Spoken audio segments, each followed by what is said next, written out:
8 minus 6 gives us 2 times 8 minus 6 gives us 2. Finally 2 times 2 gives us 4.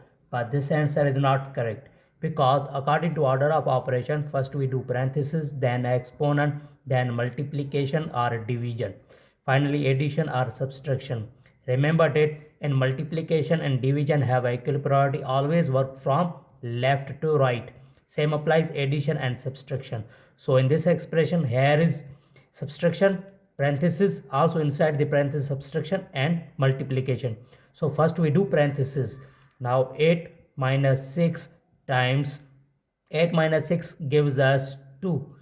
Now here subtraction and multiplication. According to PEMDAS, first we do multiplication.